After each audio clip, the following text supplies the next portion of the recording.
Hey, what's going on, guys? Welcome back to White Gaming. How is everybody doing? Hey, what's going on, guys? Welcome back to White Gaming. How is everybody doing? So we are back again today with some more Generation Zero. And what we're going to be doing today is going over what we know so far about base building and a few of my sort of ideas and thoughts about what it's going to be like. Now, from what we've seen from the trailers and all the other bits, it is looking pretty damn good. What we know from the developers and Pontus' streams, that is quite a few things, but we don't really have many definite answers, other than the fact that base building is coming.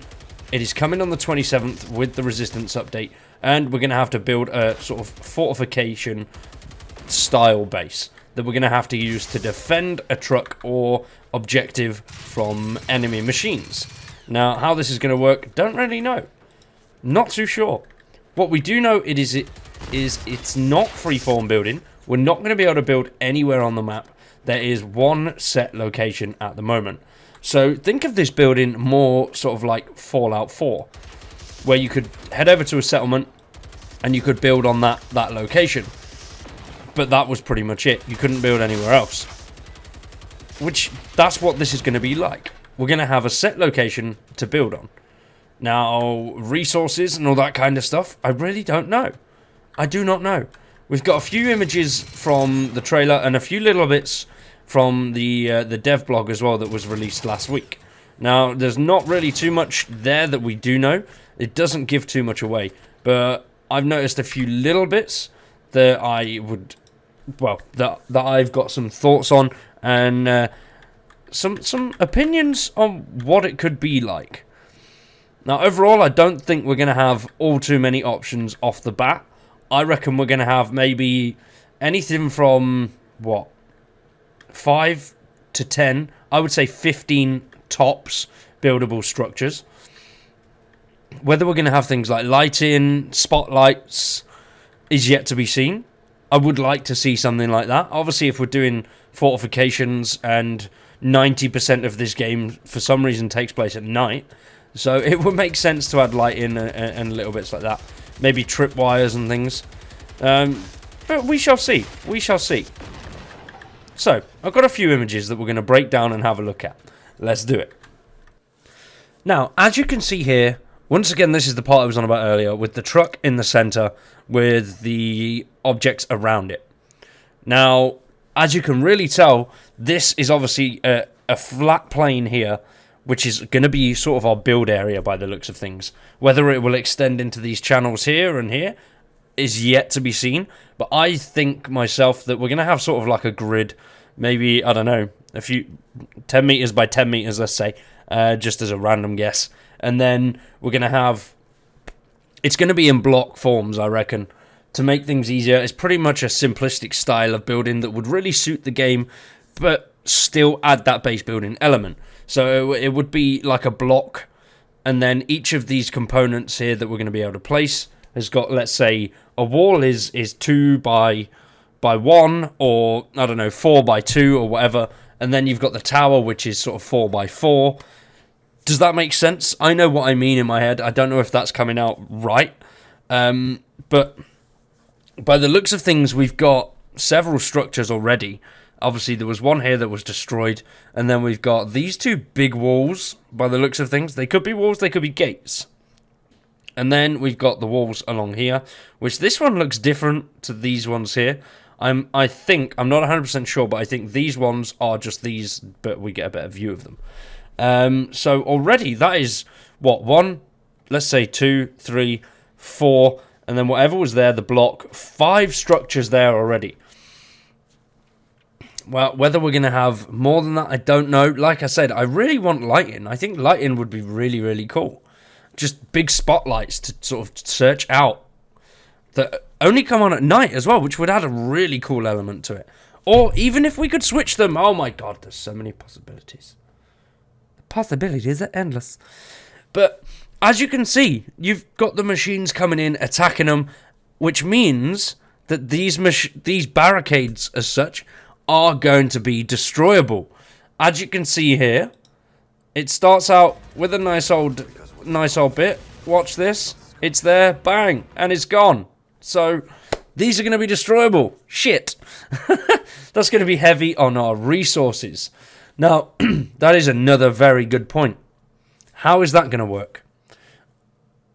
I'm hoping it's not like it was on Himfal, where we pretty much find a few things and then press a button and it's there. I do not want that. That is not base building. That is placement. That is all that is. That is placing stuff. I don't want that. Nobody wants that. So I really, really hope that that is not what we're getting. If it is, myself and I know a lot of the other people are going to be very, very disappointed. So back to this image again. This is what I showed with the horde wave mode that we were talking about, but it's a bit of a clearer image than the video. As you can see here, we've got 1, 2, 3. I'm certain that's a gate, not a wall. 1, 2, 3, 4, 5 structures there. There's definitely 5. Whether these are structures that we could place as well, sandbags, that'd be very, very cool. Oh, and once again, lighting. Whether that is part of sort of this gate area, I don't know. I'm hoping that we can place lighting, and it works. It's not just something that stood there just to look pretty. If it works, that's going to be really, really cool, and I am very excited for that. Now, as we can see, we have got on here, we've got metal, we've got wood, and then there's the netting up top there. So, resources. Obviously, we've got steel, we've got titanium, we've got aluminium, we've got all that stuff already. In a previous, I think it was with Phoenix Rising, you were able to pick up wood. I don't know whether that was meant to be in the game or not. I haven't found it anywhere online. I picked it up, but I can't remember whether it was on a recording or whether it was just something that I randomly found whilst playing. And I've never seen it again since. So I've scoured back through a few of my videos and I can't find it. But I know we picked it up. Whether it was for a mission, I do not know. So we know that you're going to be able to find wood. How this is going to work resource-wise, though, I don't know. Is it going to be really, really heavy on resources? So let's say this is like 100 steel, 100 wood, and, I don't know, 20 aluminium or whatever. Because considering what we can actually carry, that is a lot of stuff. Which means a lot of us are going to have to really, really sort of rethink our carry capacity and the structure of what we've got in our boxes. In our storage for, obviously, resources. Now, whether they're just going to add wood, and that is it, because we've got the rest already. We might be able to do things with rubber. Obviously, tyres there, rubber. Wood, we've not got. Steel. And then that, though, there looks concrete. So could we find concrete in the game? There are so many questions which we do not have answers to. It could be completely different. We might actually have to find tyres or sandbags. Or as you'll see in a second, some actual timber, like poles or whatever they are. Which, you know, we could head to the lumber yards and pick up logs. That would be cool. It could be wood and it could be logs. There's so many things that are not answered yet. Obviously, there are logs there, and then there's plywood sheets as well around the outside. But if we look from here as well, on this part alone, we can see a few more structures. So, obviously, you've got sandbags. Whether they're a structure or not, I don't know. But here, these are separate structures to the walls that go around the outside.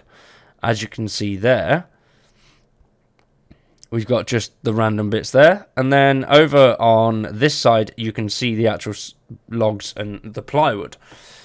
So, I reckon already, just from this image alone, I am seeing 6, potentially 7, if the lights and sandbags are part of it. So, 6, potentially 7 pieces that we can already fit down. So that's quite a lot. Now, whether that is the full sort of range that we can go around this truck, or whether that's just something they've done to save on resources. Now, we know they can be destroyed as well. So, are we going to get resources back once they've been destroyed?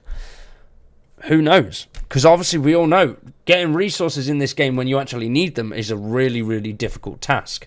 If you're just playing and you're not really too bothered about it, for some reason they just seem to know that and appear in your inventory. So there's a lot to take in, and hopefully in the coming weeks we will find out a little bit more. But let me know your thoughts down below in the comments. For today, ladies and gents, that is it from me. I've been Wired. You've been awesome. Thanks for watching. Peace.